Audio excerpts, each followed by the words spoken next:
স্নেহের 2024 সালের নতুন বছরের ষষ্ঠ শ্রেণীর ছাত্রছাত্রী বন্ধুরা, আশা করি তোমার সবাই ভালো আছো। আজ আমরা যে বিষয়টি নিয়ে আলোচনা করব, ষষ্ঠ শ্রেণীর সেকেন্ড সামারি অর্থাৎ দ্বিতীয় পর্যায়ক্রমিক মূল্যায়নের ভূগোলের সিলেবাস, প্রশ্ন কাঠামো এবং নমুনা প্রশ্নপত্র নিয়ে। প্রথমে তোমরা সিলেবাসটা দেখে নাও কী কী বিষয় তোমাদের সেকেন্ড সামারি অর্থাৎ দ্বিতীয় পর্যায়ক্রমিক মূল্যায়নে থাকবে। দ্বিতীয় পর্যায়ক্রমিক মূল্যায়নের ক্ষেত্রে ফুল মার্কস থাকবে তোমাদের 25, আর সময় তোমায় থাকবে 50 মিনিট। তোমায় থাকবে জল, স্থল, বাতাস, বরফে ঢাকা মহাদেশ, আবহাওয়া ও জলবায়ু। আর ভারত থেকে থাকবে ভারতের জলবায়ু, ভারতের মাটি, ভারতের স্বাভাবিক উদ্ভিদ, ভারতের অরণ্য ও বন্যপ্রাণ।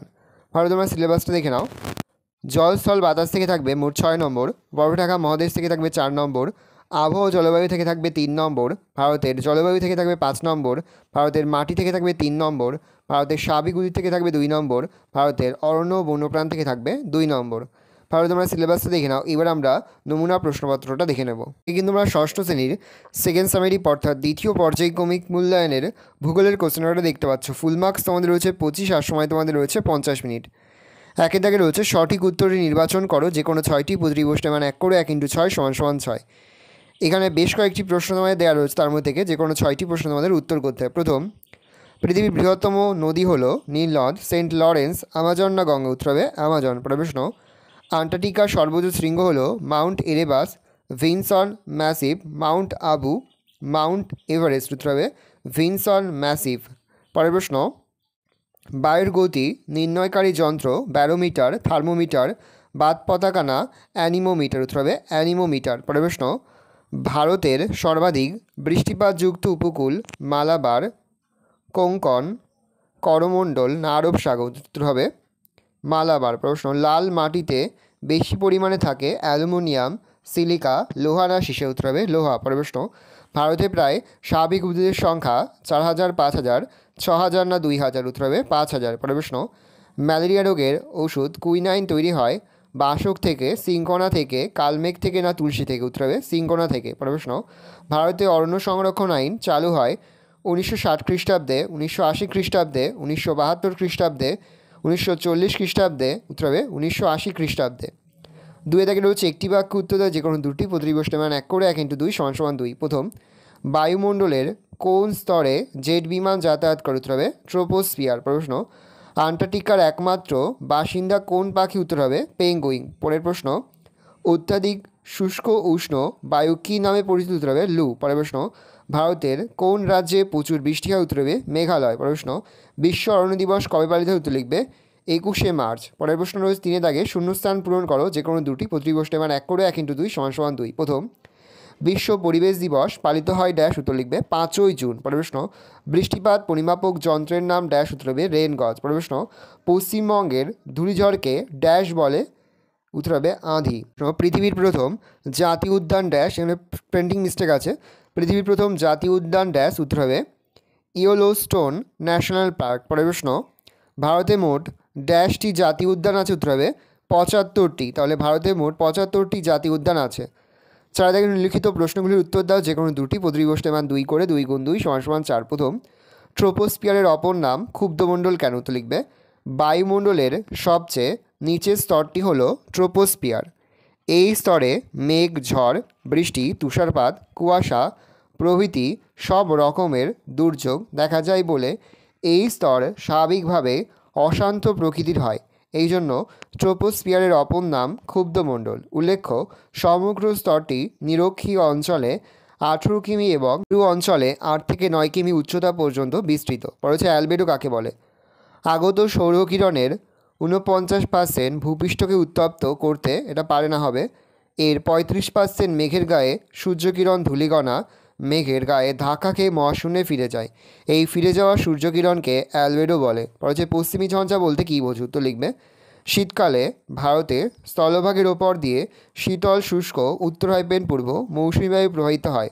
ভারতে এই সময় তেমন বৃষ্টিপাত হয় না। এই সময় মাঝে মধ্যে কয়েকদিন একটানা আকাশ মেঘলা থাকে ও অল্প বৃষ্টিপাত হয়। এই প্রকার আবহাওয়াকে পশ্চিমী ঝঞ্ঝা বলে। পরে হচ্ছে হিউমাস কাকে বলে? তো লিখবে বিভিন্ন উদ্ভিদ ও প্রাণীর দেহাবশেষ মাটির ওপরের স্তরে সঞ্চিত হয়ে বিভিন্ন সূক্ষ্ম জীবাণুর দ্বারা বিয়োজিত হয়ে এক ধরনের কালো রঙের মাটি সৃষ্টি হয়। একে হিউমাস বলে। এই মাটি খুব উর্বর হয়। পরে হচ্ছে অভয়ারণ্য কাকে বলে? অভয়ারণ্য বলতে সেই সব সংরক্ষিত বনভূমিকে বোঝায় যেখানে কিছু বিশেষ ধরনের লুপ্তপ্রায় উদ্ভিদ ও প্রাণী বসবাস করে এবং সেই সমস্ত প্রজাতির সুরক্ষা ও উন্নয়নের দিকে লক্ষ্য রাখা হয়, যেমন উত্তরবঙ্গের গরুমারা অভয়ারণ্য, জলদাপাড়া অভয়ারণ্য। পরে রয়েছে 5-এর দাগে নিচের প্রশ্নগুলির উত্তর দাও, যে কোনো দুটি। প্রতিটি প্রশ্নের মান 3 করে, 3 × 2 = 6। প্রথম, আন্টার্কটিকাকে সাদা মহাদেশ বলে কেন? তো লিখবে মানচিত্রে বরফকে বোঝানোর জন্য সাদা রং ব্যবহার করা হয়। আন্টার্কটিকা বিশ্বের সবচেয়ে শীতল মহাদেশ, ফলে সারা বছর মহাদেশটির বেশিরভাগ অংশ 1 থেকে 2 কিমি বরফে ঢাকা থাকে, তাই একে দেখতে সাদা লাগে। মানচিত্রে আন্টার্কটিকাকে সাদা রং দিয়ে বোঝানো হয়, এই সকল কারণে একে সাদা মহাদেশ বলা হয়। পরে হচ্ছে উচ্চতা বাড়লে বায়ুর চাপ কমে কেন? উচ্চতা বৃদ্ধি পেলে বায়ুর চাপ কমতে থাকে। প্রায় প্রতি 900 ফুট উচ্চতায় বায়ুর চাপ 34 মিলিবার কমে যায়। উচ্চতা বাড়লে বায়ুস্তরের গভীরতা কমে, ফলে বায়ু চাপমুক্ত হয় এবং বায়ু চাপ কমে। 2, বায়ুর ঘনত্ব কমে যাওয়ায় বায়ু চাপ কমে যায়। পরে হচ্ছে মাটি সংরক্ষণের উপায়গুলি কী কী? মাটি সংরক্ষণের উপায়গুলি নিম্নলিখিত। উষ্ণায়ন নিয়ন্ত্রিত মাত্রায় করা উচিত। 2, মাটির বেশি গভীরে খনিজ সম্পদ আরোহণ বন্ধ করা।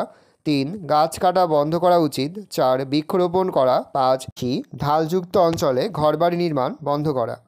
পরে হচ্ছে বিশ্ব উষ্ণায়ন কাকে বলে? যানবাহন ও শিল্প কারখানা থেকে নির্গত বিষাক্ত গ্যাস বাতাসে মিশে পৃথিবীর চারিদিকে একটি আবরণ তৈরি করেছে, ফলে পৃথিবীতে তৈরি হওয়া তাপ পৃথিবীপৃষ্ঠ থেকে বাইরে বেরিয়ে যেতে পারছে না। পৃথিবীর তাপমাত্রা বেড়েই চলেছে। এই ঘটনায় বিশ্ব উষ্ণায়ন নামে পরিচিত। গত 1 দশকে পৃথিবীর তাপমাত্রা প্রায় 3 ডিগ্রি সেন্টিগ্রেড বেড়েছে। পরে হচ্ছে বন্যপ্রাণী কীভাবে সংরক্ষণ করা যায়? 1, অভয়ারণ্য, জাতীয় উদ্যান, সংরক্ষিত বন প্রভৃতি বাসভূমি তৈরি করা। 2, চোরা শিকার বন্ধ করা। 3, অরণ্যে বন্যপ্রাণীদের উপযুক্ত পানীয় জল ও খাদ্যের যোগানের ব্যবস্থা করা। 4, গাছ কাটা বন্ধ করা। 5, বন্যপ্রাণী আইন কঠোরভাবে মেনে চলা ও জনসচেতনতা গড়ে তোলা।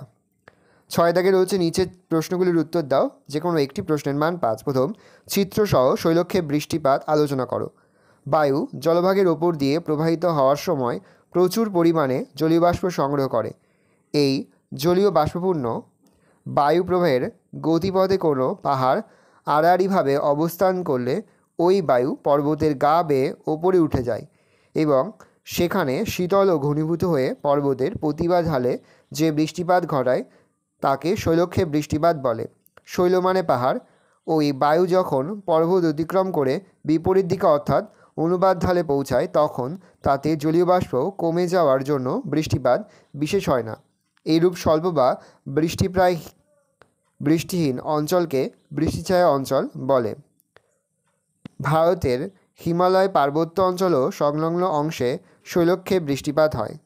এবার তোমরা চিত্রটা দেখে নাও শৈলক্ষেপ বৃষ্টিপাতের। এই ছবিটাই তোমাদের কিন্তু আঁকতে হবে। পরের প্রশ্ন রয়েছে বায়ুমণ্ডলের স্তরবিন্যাস করো, বা বায়ুমণ্ডলের স্তরবিন্যাসের সংক্ষিপ্ত পরিচয় দাও। বায়ুমণ্ডলকে মোটামুটি 5টি স্তরে ভাগ করা যায়, যথা ট্রোপোস্ফিয়ার।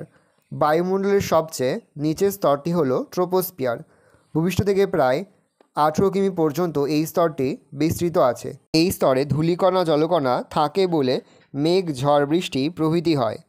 স্ট্র্যাটোস্ফিয়ার। ট্রোপোস্ফিয়ারের ওপরে ভূপৃষ্ঠ থেকে প্রায় 50 কিমি উচ্চতা পর্যন্ত বিস্তৃত স্তরটি স্ট্র্যাটোস্ফিয়ার নামে পরিচিত। জলকণা ধূলিকণা না থাকায় এই স্তরে মেঘ, ঝড়, বৃষ্টি কিছুই হয় না। এই স্তরে 20 থেকে 25 কিমি উচ্চতায় ওজোন গ্যাসের একটি স্তর রয়েছে। পয়েন্ট করে মেসোস্ফিয়ার। স্ট্র্যাটোস্ফিয়ারের ওপরে ভূপৃষ্ঠ থেকে প্রায় 80 কিমি উচ্চতা পর্যন্ত বিস্তৃত স্তরটি মেসোস্ফিয়ার নামে পরিচিত। এই স্তরে উচ্চতা বাড়ার সঙ্গে সঙ্গে তাপমাত্রা কমতে থাকে। থার্মোস্ফিয়ার। মেসোস্ফিয়ারের পরে অর্থাৎ ভূপৃষ্ঠ থেকে 300 কিমি পর্যন্ত বিস্তৃত স্তরটি থার্মোস্ফিয়ার বলা হয়। এখানে গ্যাসের অণুগুলি আয়নিত অবস্থায় থাকে, তাই এই স্তরকে আয়নোস্ফিয়ারও বলে। এক্সোস্ফিয়ার। থার্মোস্ফিয়ার ঊর্ধ্বে প্রায় 750 কিমি পর্যন্ত বিস্তৃত স্তরটি এক্সোস্ফিয়ার নামে পরিচিত। এই অঞ্চলে কৃত্রিম উপগ্রহ, মহাকাশ স্টেশন প্রভৃতি থাকে। পরে হচ্ছে পশ্চিমবঙ্গের সুন্দরবনের লবণাক্ত মাটিতে ম্যানগ্রোভ উদ্ভিদ ভালো হয় কেন? তো লিখবে গঙ্গা নদীর মোহনায় অবস্থিত সুন্দরবন অঞ্চলের খাড়িগুলিতে জোয়ারের সময় সমুদ্রের নোনা জল প্রবেশ করে বা প্রবেশ করে মাটিকে লবণাক্ত করে তোলে। এই লবণাক্ত মৃত্তিকার ভিতরে বাতাস না থাকার ফলে লবণাম্বু বা ম্যানগ্রোভ উদ্ভিদের শ্বাসমূল মাটির ওপরে উলম্বভাবে অবস্থান করে। তাই লবণাক্ত মৃত্তিকাতে বা মাটিতে ম্যানগ্রোভ উদ্ভিদের বৃদ্ধি ভালো হয়। ম্যানগ্রোভ উদ্ভিদ এই শ্বাসমূলের সাহায্যে শ্বাসকার্য চালায়, যেমন সুন্দরী গড়ান প্রভৃতি ভালো হয়। ভালো করে দেখে নাও, এই রয়েছে টোটাল তোমাদের সেকেন্ড সামারি অর্থাৎ দ্বিতীয় পর্যায়ক্রমিক মূল্যায়নের ষষ্ঠ শ্রেণীর ভূগোলের কোশ্চেন পেপার। ভালো তোমরা কোশ্চেন পেপারটা দেখে নাও। আশা করি ভিডিওটা ভালো লেগেছে। ভিডিওটা ভালো লাগলে ভিডিওকে লাইক করতে একদম ভুলবে না। আর আমার চ্যানেল নতুন হওয়া লাল কালার সাবস্ক্রাইব প্রেস করে পাশে বেল আইকনটা প্রেস করো, যখন নতুন কোনো ভিডিও আপলোড করি সবার ফার্স্ট নোটিফিকেশন তোমরা পেয়ে যাও। আর এই ভিডিওটি তোমার বন্ধু বান্ধবী আত্মীয় স্বজন সবার মধ্যে কিন্তু অনেক অনেক শেয়ার করে, যারা এবছর ষষ্ঠ শ্রেণীতে পড়ছে। আমরা কিন্তু ইতিমধ্যে ষষ্ঠ শ্রেণীর প্রতিটি বিষয়ের সিলেবাস, প্রশ্নকার এবং নমুনা প্রশ্নপত্র কিন্তু আপলোড করে দিয়েছি। তুমি যদি এখনও পর্যন্ত সেই ভিডিওগুলো না দেখে থাকো, ভিডিওগুলো কিন্তু তাড়াতাড়ি দেখে নাও।